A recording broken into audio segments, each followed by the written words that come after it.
Ascended Master Instruction by the Ascended Master Saint Germain, through Godfrey Ray King. Discourse 2, July 7, 1932. Saint Germain.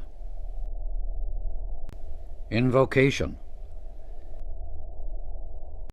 Thou mighty I Am Presence, from the heart of the great central sun, we face thy sunrise. The Discourse. Daily exercise. You may do this at any time during the 24 hours.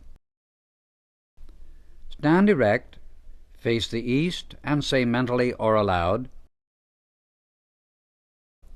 Be guided by your own feelings as to whether you should say it aloud or not. But let it be firm. Mighty God in me, I face thy eternal sunrise and receive thy mighty radiance and activity visibly manifest in my experience now. The use of this sets into motion certain powerful principles.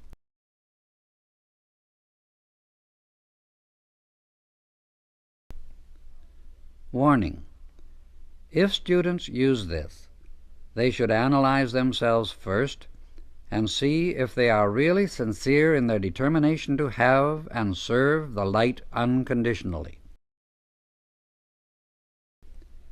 If they be sincere, let them stand to the light and then go forth. Awake!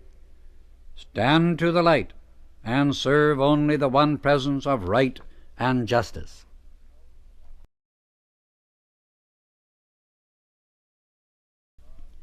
Know that God, the mighty I Am Presence in you, governs and controls all unfoldment in perfect divine order.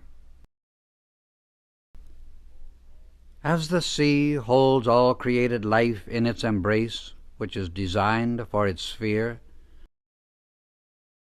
so the air holds within its embrace those created forms of life belonging to it.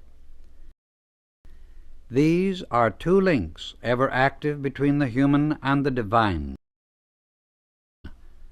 or the physical and the white fire body. We may call upon these forms of life to give us the best of their element.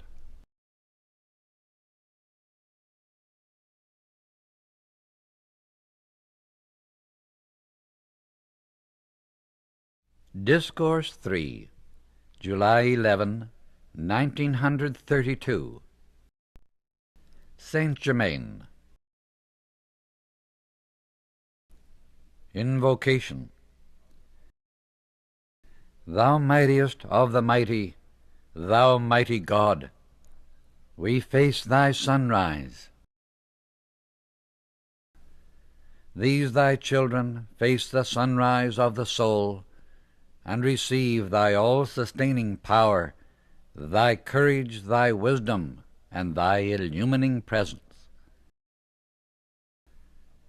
Thou mightiest of all energy, we accept thy presence. Thou all-powerful, active presence, animating our minds and forms, thou mighty intelligence, we accept thy all-powerful activity directing every movement of the outer form, holding it close in thy mighty embrace.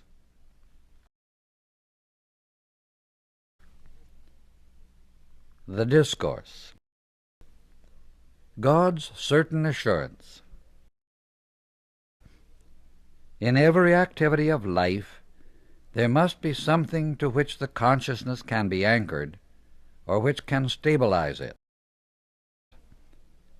In the outer mind there are principles and formulas that it may use in coming to a definite conclusion.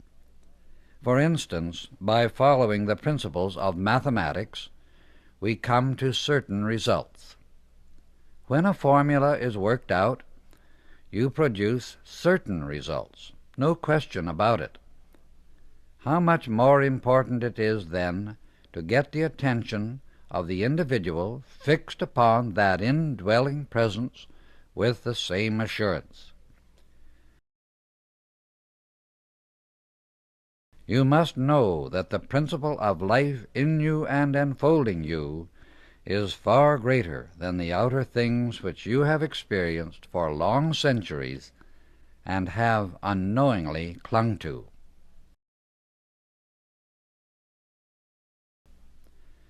May I remind you of what I gave on July 7? Do the following any time during the waking hours.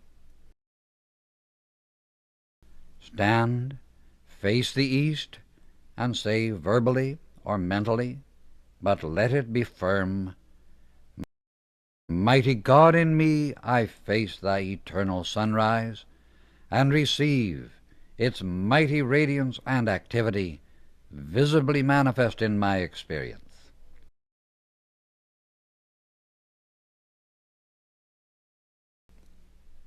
Follow your feeling as to whether you say it verbally or mentally each time. You will find that this produces certain results, the nature of which I may not speak of, in order that you may receive the full benefit.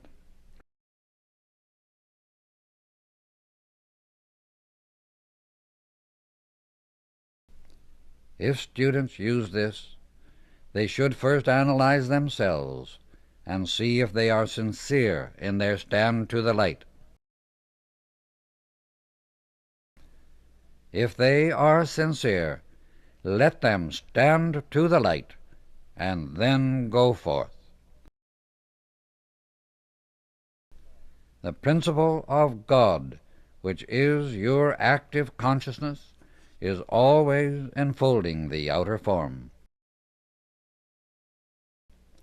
It is the mightiest of principles that the outer self may be aware of and cling to. By doing this, you can have the same certain definite results with the same great assurance of success that you receive in the use of other principles or formulas in mathematics or chemistry. The master presence in you is the mightiest of chemists and the greatest of all principles or formulas. All seeming shadows or problems are but a part of God demanding an opportunity for the recognition of that great and mighty presence, the invincible solver of all problems.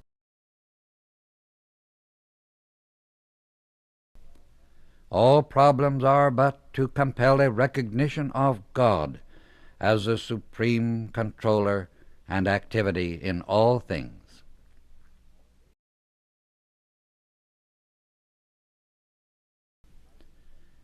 This mighty presence is the certain assurance anchored in the heart of every individual on the pathway of light, that he may definitely and absolutely ascend.